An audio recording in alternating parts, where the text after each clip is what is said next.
So we got a really cool piece of news last week on August the 5th that was about Halo Infinite, but kind of speaks a little bit to how Microsoft is viewing the next console generation and how Halo Infinite fits into it, and there's some big reasons why you should be excited about what this article talked about. Well, howdy, hey folks, welcome back to the channel. As you know, it is my desire to bring you joy in all the content that I create. So let's talk about this article, and even though how it's short, it actually is pretty weighty.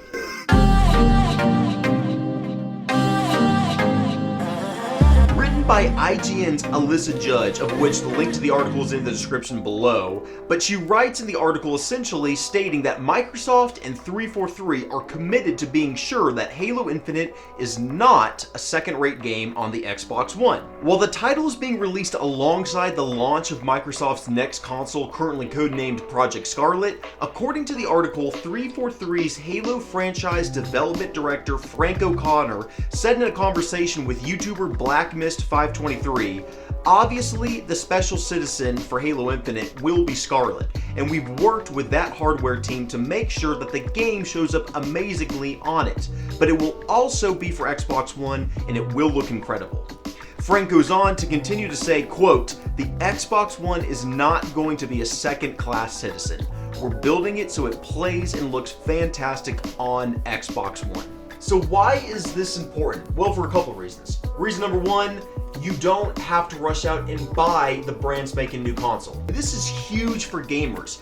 Every single person who has an Xbox One right now will be able to play this game at launch along with the other Xbox One owners, Scarlet or otherwise. No one has to worry about dropping $500+ on a new console to play the game. I mean, heck, even if you don't have an Xbox One, this is huge news. You could go to a GameStop theoretically right now and buy a used launch Xbox One console for like $125 and be able to play this game when it comes out. This is massive that it's not being exclusive just to the Scarlet. This is an enormous relief to many. Sure, Halo Infinite's gonna look better on the Scarlet and probably the Xbox One X, but beyond that, everyone can have the meat and potatoes experience. Everyone can play the game as long as you have some kind of Xbox One. Reason number two this is a big deal is because it essentially tells us that both Microsoft and 343 care deeply about making sure that the user experience in their games is the same regardless of what console you're playing on. They're clearly trying to blur console generational lines,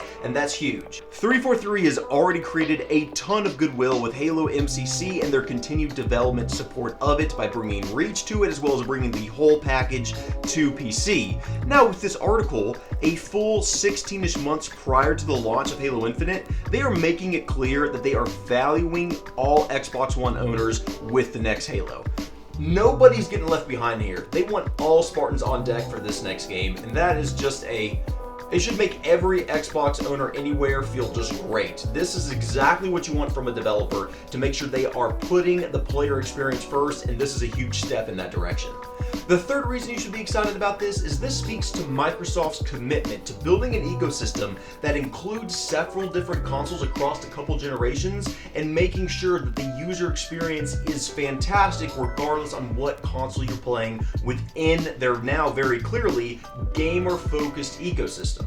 The third reason you should be excited about this is this speaks to Microsoft's commitment to building an ecosystem that includes several different types of consoles across a couple generations and is still inclusive of their current player base within their ecosystem. This is a very fan-centric and player-in-mind driven decision by Microsoft alongside 343 with their flagship IP of Halo. It drills down on Microsoft's desire to build their ecosystem as one that has a very low barrier to entry by blurring console generational lines, and this overall makes Xbox just a friendlier, gamer-focused brand which has been sorely needed over the course of this current console generation. Making Halo a key part of driving this home is such a wise move by Microsoft and a wise move for the marketing of Halo Infinite. This will undoubtedly bring more players into their ecosystem and more players to Halo. This isn't even considering the fact that Halo Infinite will also launch on PC the same time it goes on Xbox One. Hopefully you can see how, after considering what Frank said within the greater context of Xbox and Microsoft, why this is some pretty huge news.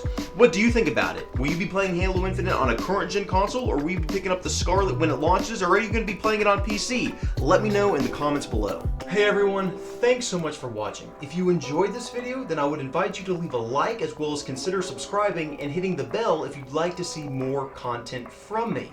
But let's not leave it there. Interacting is always the best part, so I want to invite you to a couple places where you can do that with me. The first is Twitter. I'm constantly tweeting about anything game related, as well as just sharing my everyday life, and would love to interact and talk with you there. Also, would love to invite you to come hang out with me on stream sometime. I stream every Tuesday, Thursday, and Friday by 9 p.m. Eastern. Would love to invite you to come hang out there and talk about any games you're playing, as well as just experience whatever I'm playing at that time. Lastly, would also love to invite you to come give our podcast a listen, the Fair and Balanced Play podcast. I and some friends talk about anything in gaming, anything that's happening in the industry, and would love to invite you to come join in on that and interact with us there. But regardless of what you choose to do, I hope you choose joy in your life today. And I hope you take that joy and you go give it to the next person you interact with. Thanks so much for watching, and I'll see you in the next video.